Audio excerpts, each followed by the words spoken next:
We are going over to page 265. We're going to look at neo-evangelicalism. That's all we'll look at today. We'll have enough to keep us busy with that. One of the things that I've mentioned in the past when we started looking at church history was to recognize that that studying church history, studying theology, these things are necessary not so much for Christian living. For Christian living, I've thought about it a lot, but I haven't had anybody challenge it. But that the having just love and loving others really is like 99% of Christian life, and we can get by on that in order to be successful as Christians. But why we studied the church history, why we studied theology, is because you have the wolves in sheep clothing and they won't leave us alone. And so you've got to be able to analyze that. I was with Eddie Moore last night, and we were talking about a number of things, and he had recommended. He's evidently really starting to get into the issues of dealing with Islam, and he had I haven't seen it yet, but he has this guy who's a very excellent academic scholar, and I don't know who it is yet. I suggested, maybe it was David Wood. He didn't recognize that. So, so you have these debates today. Now, I am looking back on pastoral experience. There's a lot of people who really have no real conception of some of these things, why they're so important to study. And a lot of people don't get into it. I have to say, I'll be talking about the emergent church movement later on, not today, but later on. And I have had no experience with the emergent church movement as far as any groups here locally or any influences, but it's a big thing that's out there. I've had experience with Calvinism and things like that, and of course Catholicism, because we've been in a very greatly Catholic area. On the other hand, it is now coming to the forefront, the Egyptian Orthodox Church, and so there's a need to be familiar with that. So we study these things because we've got contentions with these other movements and these other issues. Maybe you might not see an emergent church somewhere, and you might not talk to somebody who's in that kind of a movement, and you won't really know much because you don't need to know much.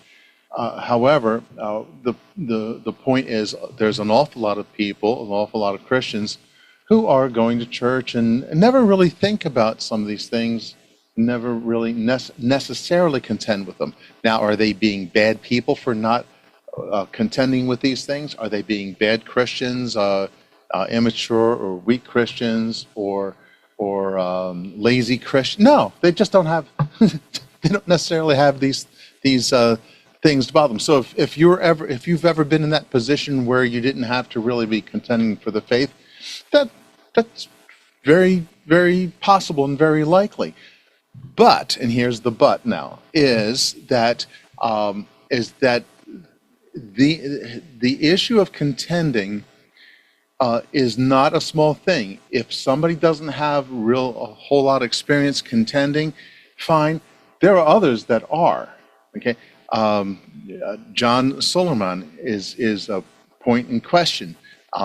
He's got friends, and because he's Egyptian, he's got Coptic Orthodox friends, and for a while he's been contending over the issue of transubstantiation and the Lord's table, and he's been fighting valiantly for that. We've been feeding him information.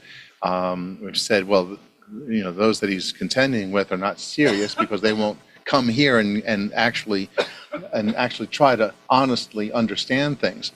Well, he's announced the other night that they've got a new subject that they're talking about now, and now it's like, well, in order for Christ to be sinless, Mary had to be sinless so that he would have a sinless mother and a sinless father. And I launched, and this was just on the way into church, having picked him up for youth, and we didn't even get to the youth meeting yet, and we were, but he had a number of arguments, evidently that he had searched out that were very good, and his first, the first thing he was frustrated with was, well, if Mary had to be sinless in order for Christ to be sinless, well, how about her parents? And how about their parents? And I said, exactly. I didn't even have to bring this out. And the point is that there are these contentions. So these subjects are important to have been exposed to and to have engagement with these ideas. If you've never had anybody to argue with, well, that's okay. God bless you. Deal with normal people, but this is not a small thing. This is a thing that is present for Christians to be dealing with, and to have our young people dealing with this. It's wonderful. I am, yes, yeah, really,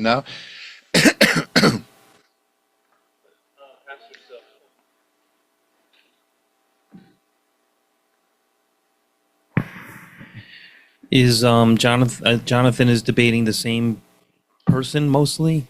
What's his name again? Well, we'll leave his name off. Okay.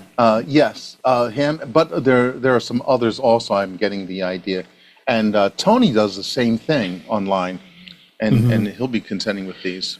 I just had a point to make, because I remember one of the points of contention was that, like, I remember when we were at the theology class, he said, "Oh, well, you're just listening to some, old man, let's just say," Yeah. that they said, and then it's like, well, who told you not to? Another old man. So, like, but the difference is where you're putting your authority. You're putting your authority in the Word of God, and they're putting it in anything but. Yeah. Microphone. So you can be recorded. So they can hear you at home. There's nobody else on at home right now, as far as I can tell. Oh, we have someone.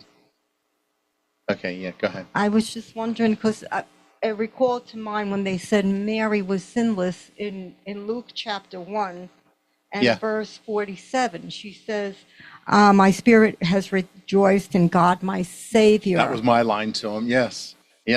Well, I guess she needed a Savior. Then they get into these contentious points that what they're talking about is that she was preserved from original sin. Now you opened up a whole nother can of worms, and so it's interesting that you hear people they do have things that they've got to regard. So these things are good. Neo-evangelicalism is one of these things, and it looks excuse me, it looks a little benign. But neo-evangelicalism has, I'm going to say, has some poison pills in it. Poison pills. In other words, things that it looks all good, but there's some elements that are in there that kind of mess things up. Eventually, they'll end up messing things up. It'll lead you down in a wrong path. Some of the well-known leaders in evangelical churches, mega churches and things like that, they've, very popular names, and they've recorded how that their efforts have sort of really not led into really grounded Christians. And when you don't have grounded Christians, they become ripe for downright error later on.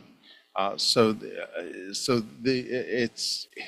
not so much that if I talk about Billy Graham and I have issues with him, I'm very thankful for any souls that got saved. I'm very thankful for certain kinds of influences, that he was influential in the Oval Office, in the White House, and that's great. But also, there were other issues that went along with that especially as he got very old, where he was more. No, I've got this left over from this morning. Somehow it's deep down inside. I'll take a cup just in case. No, thank you. So um, some of his stances on hell became watered down. Some of his stances on Catholicism became watered down. Um, so whenever I've had anybody in church that was rejoicing over any of the efforts of Billy Graham, I've not said anything, okay, because uh, there was enough gospel, enough stuff. I didn't need to bring up contention over it. But on the side, I'll say, yeah, no, we're not joining in with the latest rally or something like that.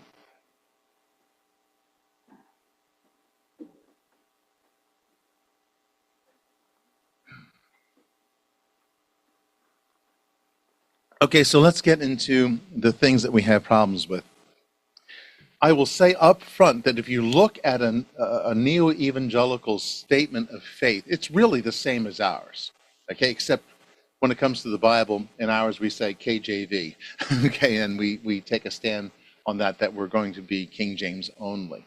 But apart from that, their statements of faith can look very good. They'll have some minor vague generalities that they want to put in there, like the church is everybody all across the world, and they'll say things like that. But regarding the essentials of salvation and being a Christian is really very much the same. It's going to come down into the attitude and the practice is where you're going to see the real problems that could come out. Not necessarily, but could very easily come out. Okay, so paragraph 793 on page 265. The neo-evangelical movement, often referred to simply as neo-evangelicalism, was a significant development within American Protestant Christianity in the mid-20th century. It represented a departure from the more separatist fundamentalism, and it sought to engage with the broader culture while maintaining traditional evangelical beliefs. And that's the crux of the problem right there, that they wanted to somehow be more acceptable in the broader culture. They had, and I don't have it written down in the notes here, but you might want to write down in those nice wide margins there somewhere, that where fundamentalists called for people to separate, and separation is a very key term for fundamentalists, the neo-evangelicals wanted to infiltrate. They wanted to get placed in the college campuses, in the world, in different places in culture and society, politics and whatever. They wanted to be, instead of separating from churches that have gone bad, they wanted to mix with them and try to influence them to be better.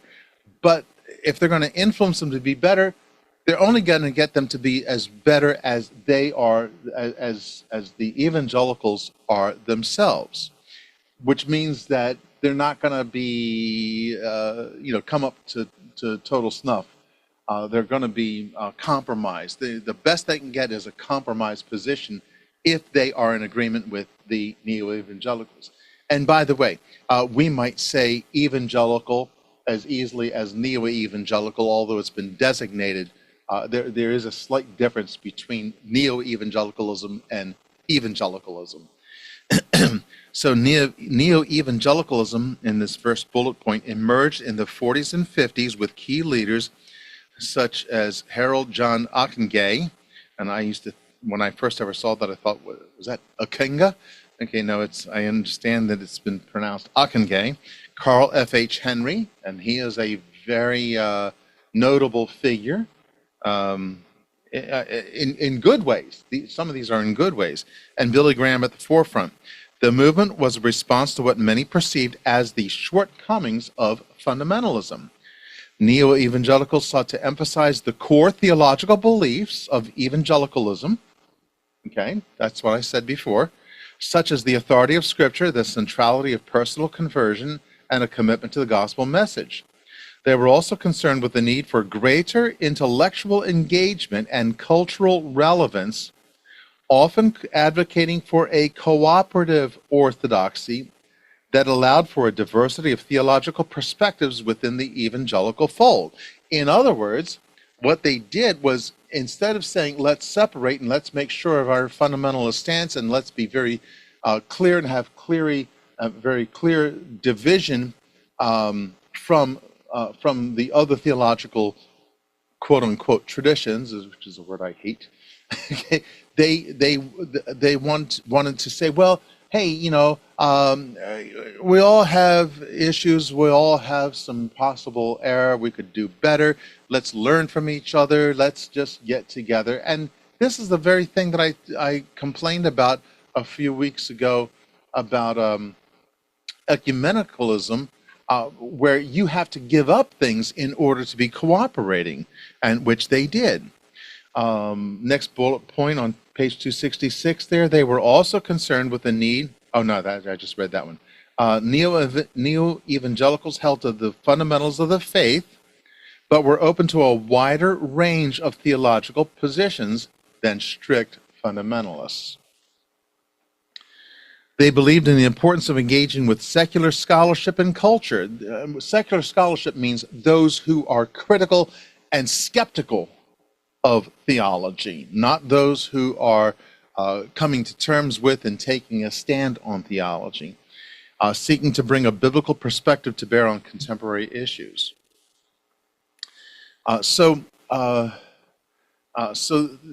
this is where the problems really come in, is trying to cooperate more with the world, trying to infiltrate, not be so hard-nosed.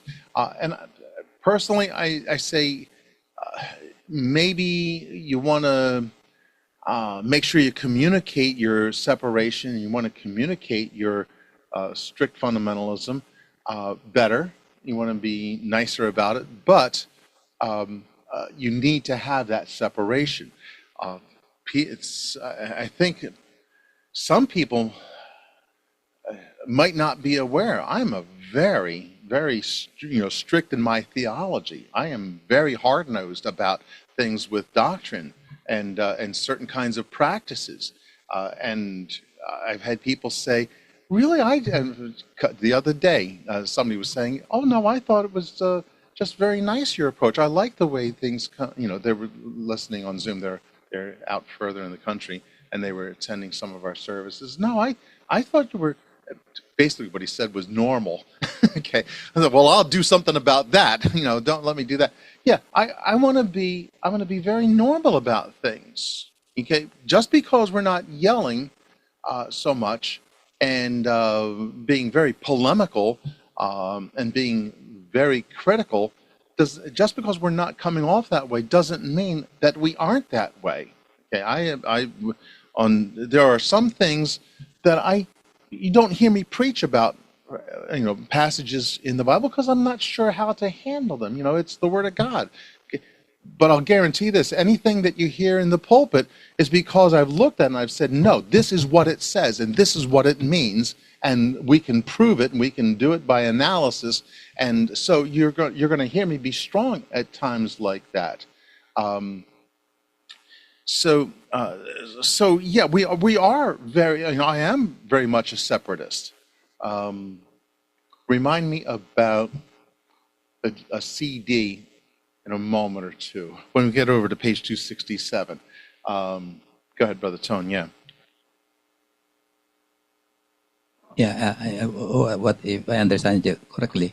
We are trying to distinguish between intellectual engagement, which is seeking the truth, and cooperative orthodoxy, which crosses the line already of. Yeah. Once you got the word cooperative, yes, you did it. You crossed the line. Yes, it's just like the difference between individualism and collectivism. Yeah. That's how the devil distorts the thought process. Yeah. Yeah. Okay. Yeah. So going down to the next set of bullet points there. I'm going to bypass some of these. There's two that I want to emphasize especially, but on biblical inerrancy, because you had people that want to be scholars and intellectuals, they end up having, as it says here, a more nuanced view of Scripture. that may accommodate elements of historical critical scholarship. Yeah, we don't like historical critical, remember. Critical means doubting the Bible. Okay, that's what that means. And trying to get rid of the miraculous and to accommodate some materialistic explanation. And that's what that's ending up referring to. Okay, so we want to be able to have a strong Bible stance. Next bullet point, ecumenism. Some fundamentalists view neo-evangelicals participate in interdenominational and ecumenical movements as compromising essential doctrinal distinctives, and we've covered that already. This doctrine of hell and judgment, this is an interesting thing. Remember, they're trying to soft sell things a little bit. When you start doing that, the next step is to go too far. And there's been a shift that people have noticed, that they don't talk about hell as fire, but they talk about hell as separation from God. Well, hell is separation from God in eternal fire. Okay, so I've had sometimes when I want to try to make sure to preach the whole counsel of God, and I've had sometimes when I've gone to preach a sermon on hell, and people and you get into the explicit nature of hell, people have appreciated that sermon and received it better than some other sermons. They like that there has been that clear preaching about hell. And let's always remember that Jesus actually talked about hell more than he talked about heaven. And I always have to tell people at that time when I say that to them, because they wonder why, I said, because he wants to make sure you really know what you're getting into if you refuse him. Yeah. Yeah, it's really important for us to talk about the severe consequences and the burning and the eternal punishment that a lot of people don't want to examine today, like, for instance, Kirk Cameron. If you just tell a lost person, well, you need to believe in Jesus Christ, otherwise you're going to be eternally separated from God, they'll say, so what? I mean, they're separated from God in their current state. Yeah. So that's no consequence for them. They would prefer not to be convicted or bothered by a holy life or yielding to the will of God. Yeah. So they'll say, oh, well, you've just convinced me not to do anything about this. Yeah, Because I'll be fine just going on the way I'm going. And you took the words right out of my mouth. I'm not doing bad now. Yeah. I'm not really suffering now. So what do I care that I'm separated already? And why worry about it? Yeah, well, if you're separated in hell, that's why you worry about it. Okay, so and this is what comes when you're trying to soften your approach. Yeah, now you're a step closer to softening it too much, and that's what's happened. The next bullet point: exclusivity of Christianity. Fundamentalists often assert the exclusivity of Christianity as the only path to salvation. They may be critical of neo-evangelicals who engage in interfaith dialogues or suggest the possibility of salvation outside of a conscious faith in Jesus Christ. Now, they might be believing in the fact that you got to get saved. That's fine. It's when you are opening dialogues with others who do not. I don't want to dialogue with anybody else. I want to preach to them. Okay, I want to give them a call to salvation, give them a good old invitation call at the end of the message. I don't need a dialogue. Okay, next, social and political engagement. Some fundamentalists criticize neo-evangelicals for placing too much emphasis on social and political issues rather than focusing primarily on evangelism and spiritual matters. I'll tell you where we saw this recently was last year, or last couple of years, when churches, I started seeing all these evangelical type churches that were sympathizing with the diversity, equity, and inclusion movement. And they were trying to make sure they weren't being the bad guys, and we wanted to diversify, and we want to include, and we got to pay reparations. Did you notice that the city of Los Angeles passed a thing to say that they want to have $5 million for reparations. They don't fund it, okay? So they passed that they should have a reparations thing, but they didn't have any mechanism for actually paying it out. Well, they're hoping some nonprofits and other corporations will start putting money into it, and I wouldn't. I say, no, I want to pay for my own things. I don't want to just give you money to give away. And so that mentality has crept into some of these churches. I think it has decreased. I haven't heard so much maybe in the last year, but for a while I was looking at some of these preachers that I knew of. These were not necessarily fundamentalists, and they were taking up the battle cry. Yes, we need to back this movement.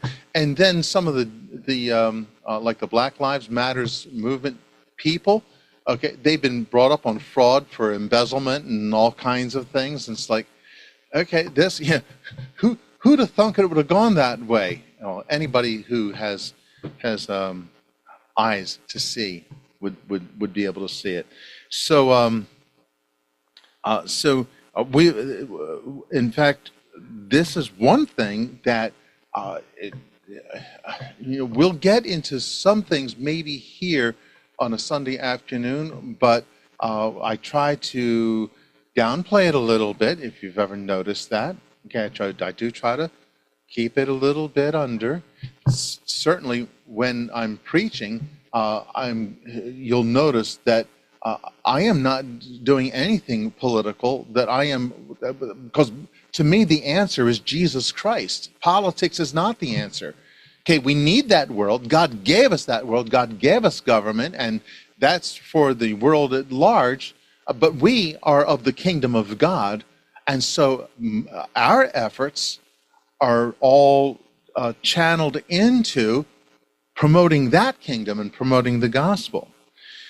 Okay, last bullet point, doctrinal ambiguity. Fundamentalists may perceive neo-evangelicalism as accommodating doctrinal ambiguity by emphasizing mere Christianity and minimizing denominational distinctives. I get into conversations like this regularly where people are wondering about non-denominational churches, and I have to point out, you don't know what you're getting in a non-denominational church. I had a conversation like that just this past week with somebody, and you have no idea. I've explained before that I remember a couple of people that showed up on a prayer meeting night, or was an evening service of some kind, and they were wanting to extend an invitation to attend a conference, and it would be expenses paid. It was for the pastor, and they just wanted to join with us. And I said, okay, well, what group are you with? And they said, oh, the blah, blah, blah group, which said nothing. Okay, there was nothing in the name. It didn't take me too much longer, because I've got practice at this. I've had this approach before. It didn't take me too much longer to ferret out they were Moonies. And they were in the Unification Church. I said, oh yeah, well, no, thank you. Okay, and then we witnessed to them. I remember a call that I got one time. Somebody wanted to. They were promoting and marketing these videos and like cartoons, like things that were supposedly biblical. They were promoting this, and I said, okay, so what group is this with? And they didn't want to say any particular kind of group. They were just non-denominational, so they could reach out to all people. That's what I was just talking about with neo-evangelicals. They wanted to reach out to everybody and include everybody and promote things. So I just did the thing that I do, and I started asking questions, and it was a Pentecostal group, and no thank you. I didn't want to have the charismatic materials. And this happens every once in a while. I had somebody that was promoting some Bible videos. So I checked him out, and poor old Thomas, his twin brother, was in such trouble. Twin brother? What do you mean twin brother? Well, he was called Thomas Didymus, which means he's the double-minded, not that he had a twin brother. Okay, so yeah, no thank you. We'll leave it alone. So you're going to get this doctrinal ambiguity. No, I will tell you that when we say Baptist, it's got some good reason behind it to be called a Baptist church. But from a just totally pragmatic point of view, being a Baptist is a very good marketing thing, where people, for better or for worse, because they might have good and bad impressions about Baptists, at least they know something. Labels are a good thing. People say they hate labels. Stop hating labels. Labels are very important. They are quick ways to get bunches of information, maybe not thorough information, but they're very good. I've had times I've told you about where I've had people say, when we've been out on doing outreach, when people will say, "Well, what are you?" And I've said, and I just say it right straight out, like it's a normal thing, Baptist. Okay, I'll listen to you. And it turns, and this has been on several occasions, because they didn't want to talk to Jehovah's Witnesses. Even now, sometimes as I'm handing out information, people will ask, "What is your group?" And I can say it's a Baptist group. And I'll add on, we're a fundamentalist group. You say, "Yeah, but don't you want to hide that because people have some bad ideas about fundamentalism?" No, I don't want to hide it. Okay, it becomes an opportunity for me to explain it, and I usually do. And I'll say, "Yeah, we want to go back to the Bible for our fundamentalists, for our fundamentals." Okay, so you go to paragraph 794, and here's the thing that I have the most objection to with evangelicalism and neo-evangelicalism. They are often associated with, quote unquote, worldly methods or practices in the church's ministry and outreach efforts. Okay, it's rooted in concerns about maintaining the purity of the Christian faith and avoiding secular influences. Here are some examples of practices that fundamentalists may view as, quote unquote, worldly. Okay, specifically what we're talking about. Okay, so I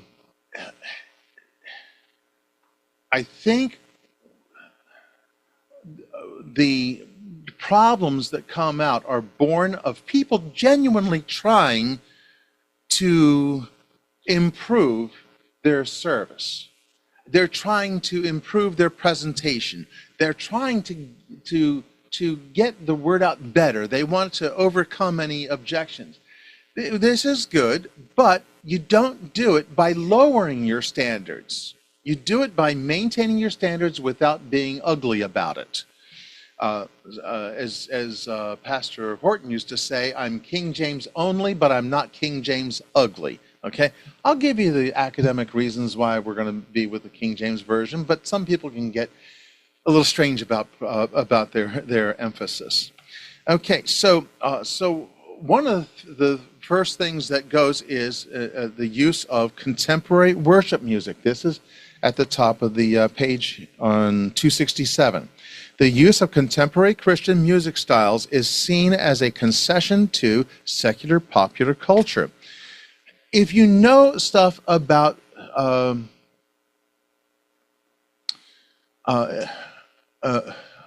don't want to say socialism, okay, because that's a whole different philosophy. But let me see, what was the? Trying to think of the major in sociology. If you're examining sociology and the science of how social structures operate, then you can see how that the use of contemporary Christian music can influence and really cast a whole different perception of the church. This and the casual dress and marketing and entertainment, the next two bulletin points, says, don't take my Christianity seriously. That's what they're ending up conveying when they do that, when they're trying to tone things down and be more like the world, so people will feel more comfortable, like they were in the world and now they come to church and they don't see a bunch of wild-eyed fanatics because they're just like me. What's happening is, if depending on how you achieve that effect, if you achieve that effect by being worldly, you will convey the attitude that says nothing really matters. You don't have to worry about it. You have an issue, don't worry about it. Just keep your issue. Don't try to correct it. And that extends to doctrine as well. It starts in the attitude, the cultural, the attitude of the church culture that you're in, and it extends to, I'm not going to take other things seriously. You can't maintain a I'm not serious persona. You can't maintain that and then come down strongly on doctrine. They don't. They're incompatible. It's like putting red letters on a blue background. Red letters on a blue background. Yeah, because of the color frequencies. If you do this sometime, write red, cut out some red letters, put it on a dark blue background. It's hard on the eyes. Your eyes are trying to adjust, and it'll almost look like it's vibrating sometime. You need better contrast. Yellow on blue will work. Red on blue or blue on red, your eyes are trying to adjust for the different frequencies there. Okay, so yeah, the two things don't mix. So if you've got a casual attitude and you want to be strong on doctrine, no, you need to be maybe normal on attitude, not casual. Okay, I will dress for business because I want to convey that I am about business. I don't want to say I don't care, so you don't have to care. Okay.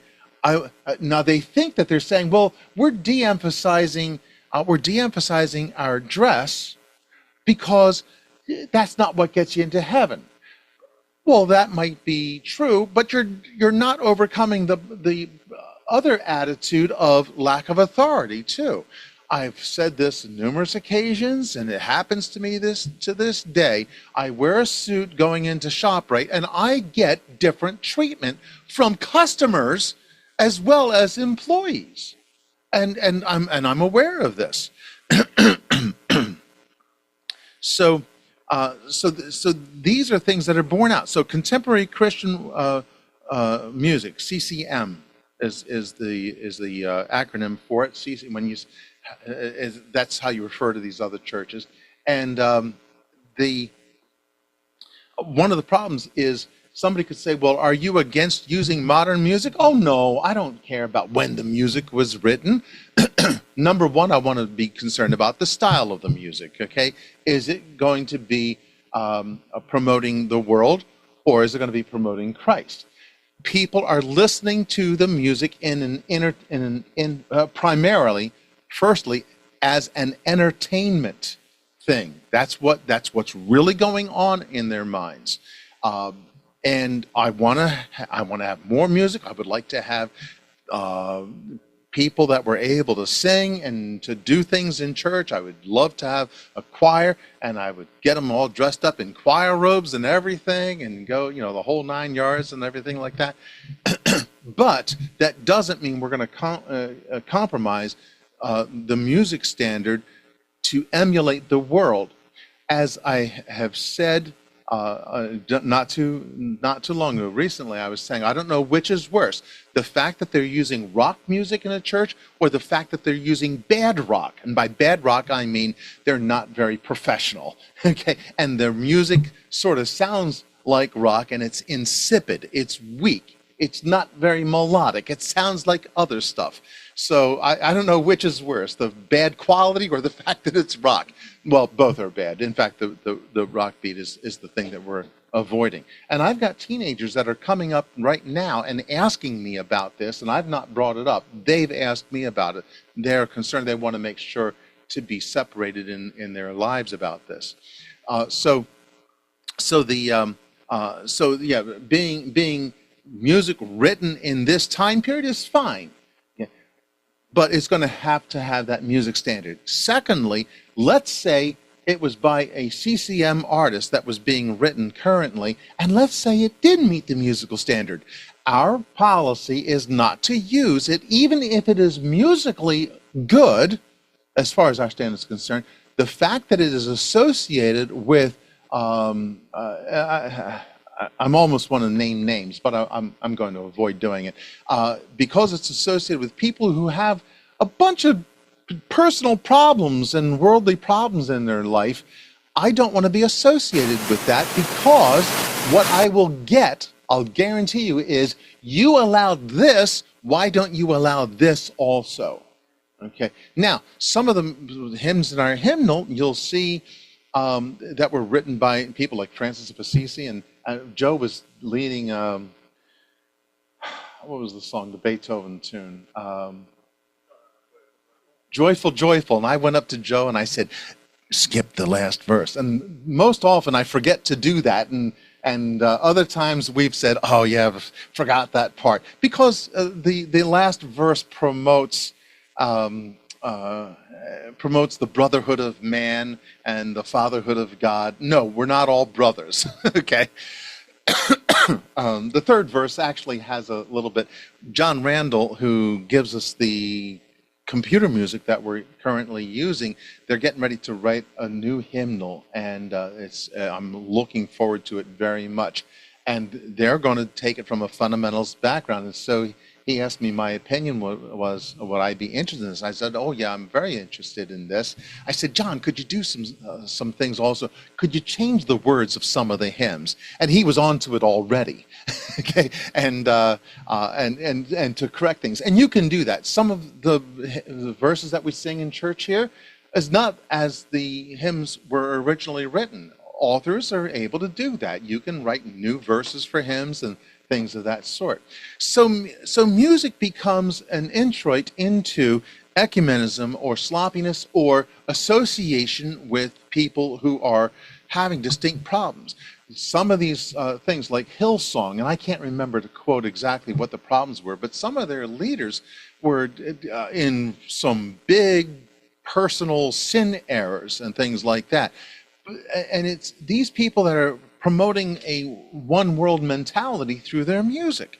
I don't want to be associated with that. Okay, Saint Francis, if he was a saint, I don't know. Francis of Assisi is dead a long time ago now, so I don't worry so much about being associated with that hymn. So if you're dead for a long time and the music has been established in the Christian culture, fine. But somebody who's contemporary, that's what we're trying to avoid. Look at the next bullet point: casual dress and informal worship. Fundamentalists often favor formal or traditional dress codes for church services and may view the adoption of casual attire or informal worship styles as a worldly influence. We have one guy has problems getting laundry done, and he's very concerned that he's coming to church in shorts.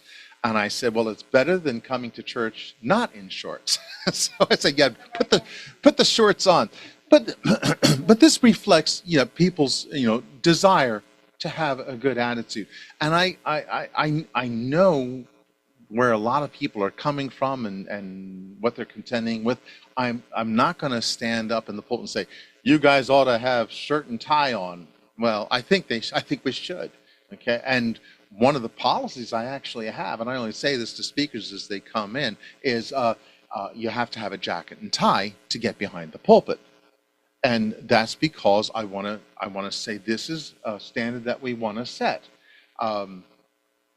Is it biblical? No, just what I want. Okay, why?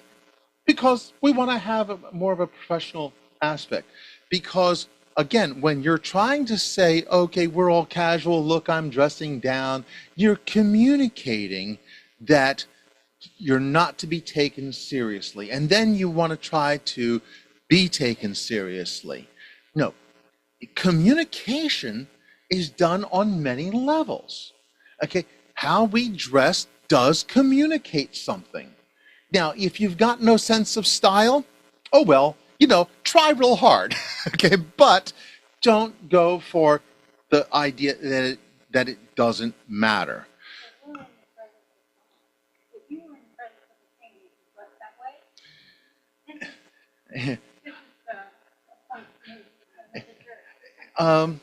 It's very good. The trouble is I pray when I'm in the shower too. So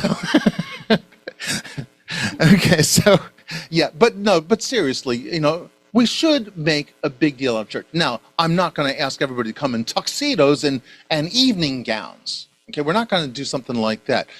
But there should be some kind of a referral to we want to try to do the best that we can. At least wash your clothes, Miss Nancy.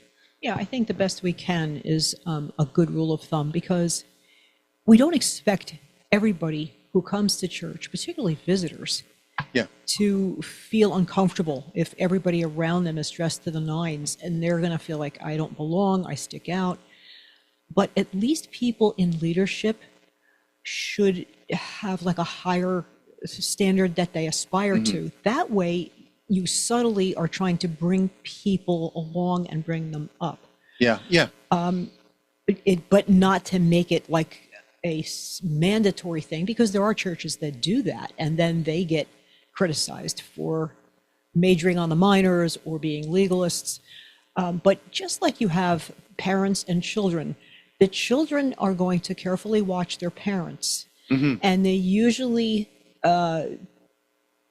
end up being a few degrees lower in their personal convictions or their standard of holiness than the parents. But if the parents keep lowering the bar, the kids will also lower their bar. And it's really pretty much the same thing in churches, where there should be more accountability for people who are staff or perceived as authority in the church. If they're spiritual men or deacons or pastors or something, they shouldn't be with the jeans and the polo shirt to be Mr. Cool, to show everybody that I'm so relevant. And I'm subtly disagreeing with the pastor. Yeah, and if the pastors are dressed down, the people will be dressed down even more. But I will add one caveat: there are good, sound, fundamental churches all throughout the country, and probably the world too, where they've just got it's a regional thing. They really don't do suits and white shirts and ties. It's just not their culture. I don't know whether they're farming cultures or it just depends on their geography. And they would look at us like, you guys are crazy. Nobody dresses up here. Well, they dress up there for how they do it. Yes, for their particular region. And I think the key, again, is let's do the best we can for the Lord's work. God doesn't expect us to overdo with these things, but I think that how in the Bible it talks about him having respect unto their offerings. When you approach God with the kind of heart that says, this is what I can do, and it's my best, I think God smiles on that. Oh yeah, which is why we're not going to, why we're not going to be openly critical. One of the reasons I was joking about, there are some people who have no sense of style, and you'd be hurting one of God's little ones at that time. You just say, very nice, okay.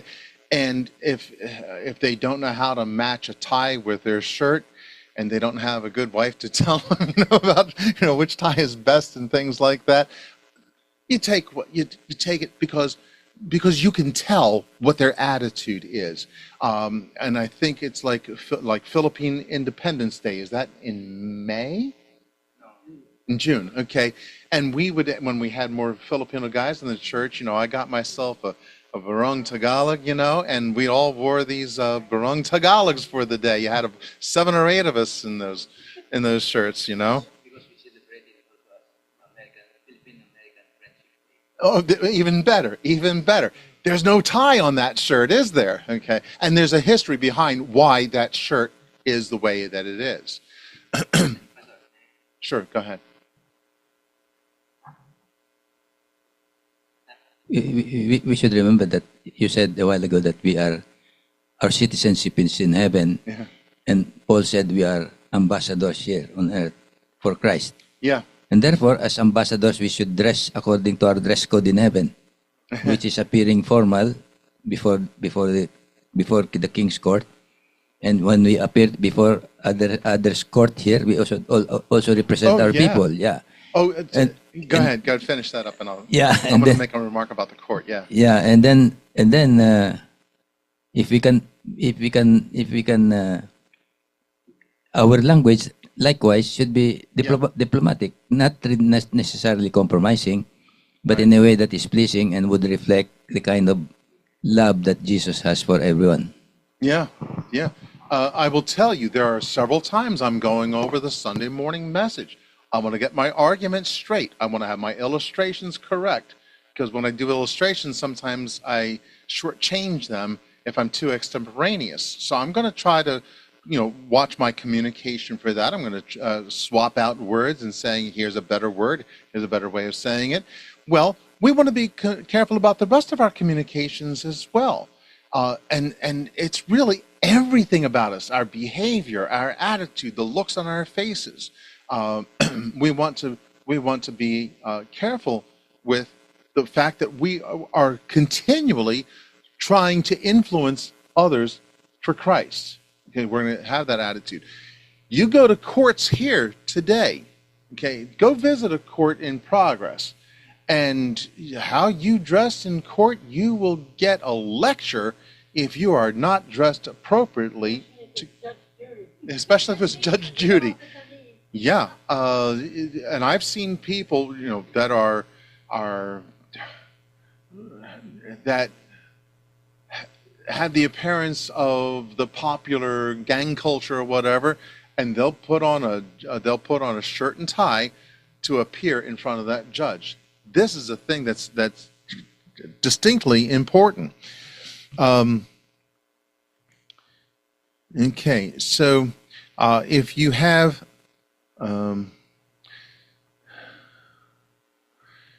there is a cause to say that that the eternal is more important than the casual clothing, but the casual says conviction is frowned upon, and you don't want to convey that. Yeah.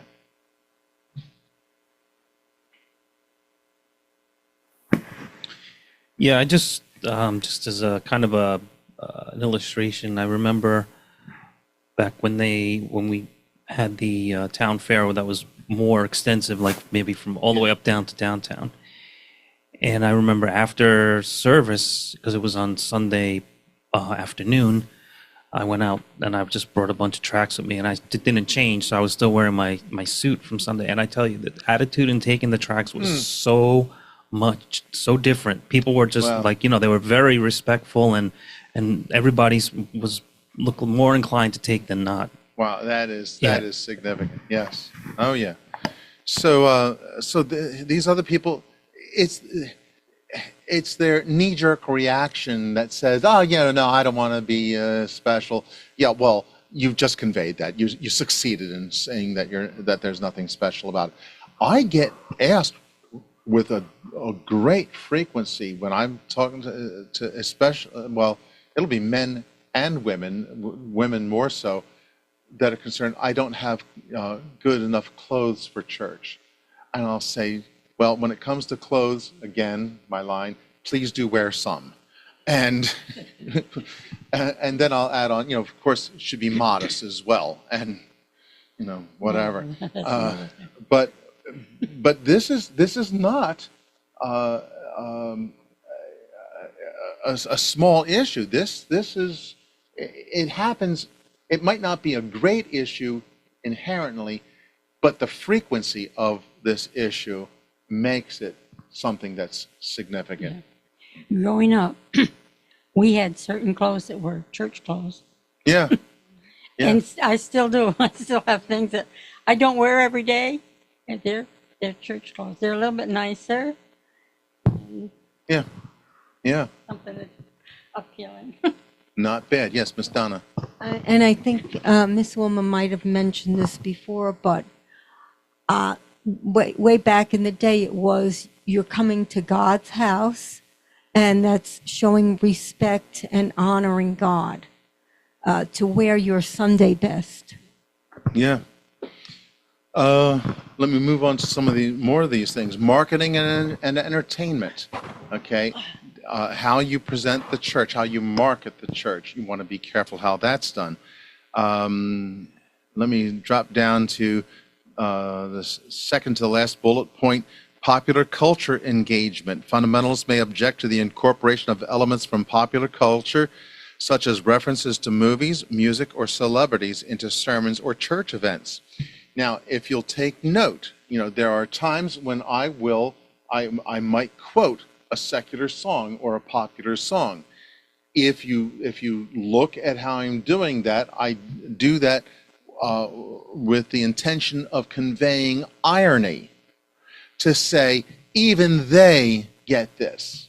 Okay, it's like saying or to say this is what the world is thinking.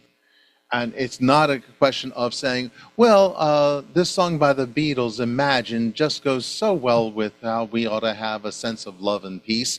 The song Imagine is anti-Christian. Okay, so we're not gonna quote that. Yeah, Brother Joe. Yeah, I guess this kind of ties back to speaking of irony. It ties back to the previous point about dress, because even nightclubs have a dress code. Yes, yeah, even nightclubs have a dress code. Yeah.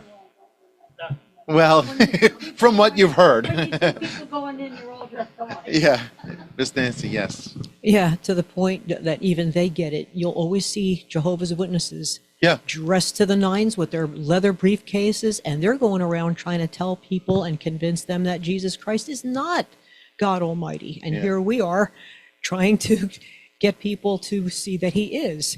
So they understand first impressions. They understand that they want to present themselves as believable and to be taken seriously. Yeah.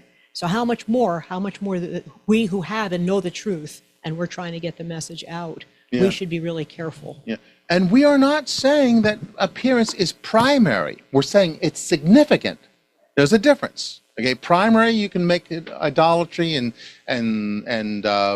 self-centered. Okay, no, we're just saying it's significant. If you know how you can have that business effect, you want to convey that you're about business, then dress business. A simple business attire.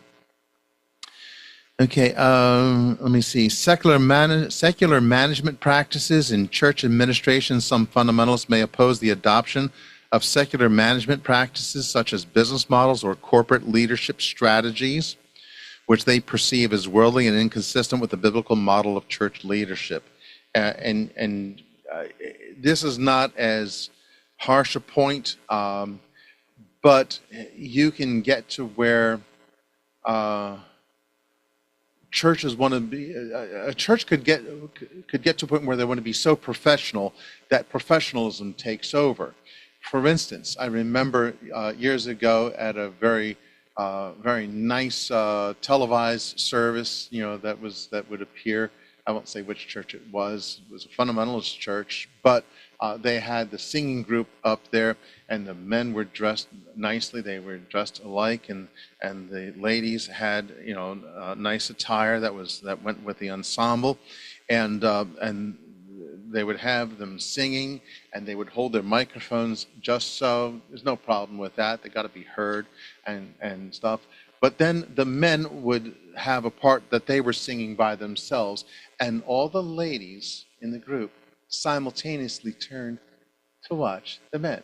And when it was the ladies' turn, all the men turned and simultaneously. I thought, the choreography is just a little too much. Well, you want to do things well, but when you put professionalism at the forefront, then you can't accommodate. Let's say, for instance, you're singing a song on a Sunday morning on one of the hymns, and the pastor has got a different tune that's being used for one of the hymns, and the hymn just above it has the same meter and everything to it, and the pastor might, let's say, I can't, you probably couldn't imagine this happening, but let's say he started singing the verse from above for the tune below, and you say, yeah, it's hard, right, to imagine that? Yeah. Okay. Yeah, we want to be professional. We want to get it done right. We want to do our best. But if you, when it comes to this idea of secular management practices, no, you can't just have everything run like a tight business. Okay, humans are involved, and there's going to you're going to not you're not going to get that. Having in some churches, especially as you get to the larger churches, the mega churches, nobody really knows the pastor. Okay, he doesn't really get to mix with the people. Okay, you might have an assistant pastor somewhere along the line, and I'm assuming that maybe people can get to know them, but it's run in a business-like way. And we have our campus over here on the other side of town, and we got our big screen TV up there so you can see the pastor over there. This is not a biblical model for ministry. Might be a business model. It's not a biblical model. So you got to be careful. Okay, if we have a successful plan, I will sell it for $29.95 at the next conference, and then you can have a church just like ours, kind of mentality. Okay, so this contemporary effect is something that we don't want to say, well, we want to try to find a smooth landing place, a soft landing place for people. No, people come in, they expect that if you're a religious person, you're going to have some opinions that are different from the world. Don't try to say, no. Say, yes, and here's where the differences are. And that's just the way, that's just the way we do things. Okay, it's not done in some authoritative way. No, this is the policy that we've set, and this is what we do. This is normal. You want to cast it as being normal. Okay, so we've got in the frame of church history here, in our current state, this is one of the sections of the society, the religious nature that we live in. For us, our convictions are going to be, we're operating by our convictions. We're not going to make our appearances be primary, but let's be aware that there are churches that are doing that. The final thought is the thing about the CD that I wanted to bring up. We had our young people go down to a fundamentalist church one time. They had a youth meeting down there. It was the pastor is a very good pastor, is a very good preacher. I love him a lot. Was a wonderful preacher and everything.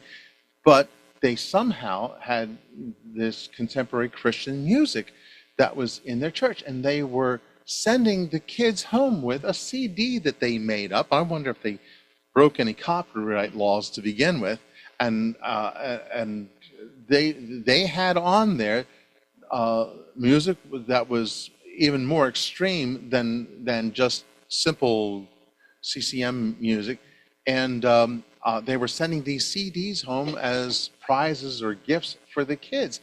And I'm like, we preach against this. As good as the church was, as good as the pastor was, as fundamentalist as he was, no, you put that in there. We didn't say, oh, we're not coming back again. We just simply didn't go back there again. And that was just the way we did it, because it didn't work organizationally. I have lots of relationships with all kinds of preachers and things like that. It doesn't mean we can't talk to each other and can't love each other and we can't pray for each other. We just might not be able to organize with each other. Miss Nancy. Yeah, they went even further than that, which demonstrates that over time, their lack of discernment just became more and more dull, because one of their sessions was supposed to be simulating what the world does in a worldly club. And instead of just discreetly and generally describing things to avoid, they actually had a young woman get up and go through all sorts of dancing and gyrations in an extremely impure way. It's for everybody to watch her doing, to say, yeah, this is what is out there. Yeah, this is what you want to avoid. And I'm like, what?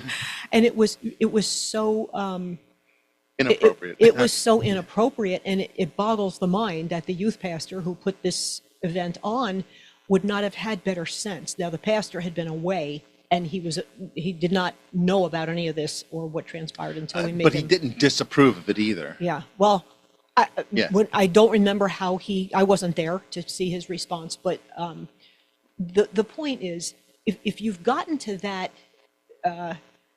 level Yeah. of a lack of understanding of that you just don't do that, steps had to be taken to get that far down. I mean, Yeah. other compromises were made before that. Yeah. And for all of it was unfortunate because it's a large church and they invited other churches. So it was a big event. And you had a lot of teenagers watching that girl. Yeah. And I just thought, wow, this is just so beyond the pale. Yeah, and I can give you an epilogue for this. The church, the pastor retired, had somebody take it over, and they ended up becoming more like the nightclub church. The church merged with something else, and it's no longer a Baptist church, and it's got its blue lights and all that. And I don't know what yes, surprise, surprise. That's why I said there's a poison pill. Okay, they want to be doctrinally sound. They want to bring these things in. It becomes a poison pill that will later, have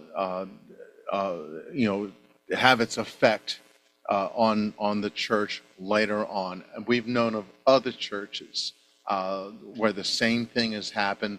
They start on that road. The next thing you know, if you ever see me putting blue lights up on the wall, to spray on the wall, that's the time to say, Pastor, we understand dementia can hit, and we want to do something about that. Let me get Maya first, and then Brother Tom. I was listening to you, First Lady, and I was thinking maybe that was the same church. That's just what I was going to say. It goes back a few points. There was I think I'm going to call him the youth leader of the church, and he was missing a week here, a week there. He would be in the service, but it was because he was going out. He was playing drums for some music group that was going famous, so he would be hit or miss in the church.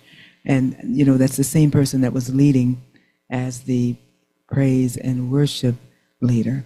So you can imagine what the music was like when he was there. But then they would have every week where the music, the lights would dim and the music would go to some worldly mess, and the women would come in from the back dressed in the sensual clothing that they call praise worship dance, and it would flare all around the church and up and down the stairs, and from the pastor, from the young people, the older people. And it was just, I knew anyway that it was time to go, because that little door that they opened, it cracked open, it just became the way the church was. And if you remember, there was a time when I said in my testimony that I was so grateful for the music that we sing here, the hymns, because at that same church we went away to visit another church, and the leader of music at that time was playing something that I thought, that doesn't sound right. And I said, oh, that's worldly music. And he said to me, yeah, but they like that. So they had no. Okay. But they like that. Wait, that's an excuse? Yeah. That's a reason? That's just The scripture says, let your yeas be yea and your nays be nay. It does not add on, and your maybes be maybe. Okay. Be clear when you speak, the Bible says. Brother Tone, yes. We'll close after that. Yeah, we learned that even a little leaven corrupts. Yeah. Yes. And worse, if it's in a dose that can kill, it will kill even doctrinaires. Yeah. Amen.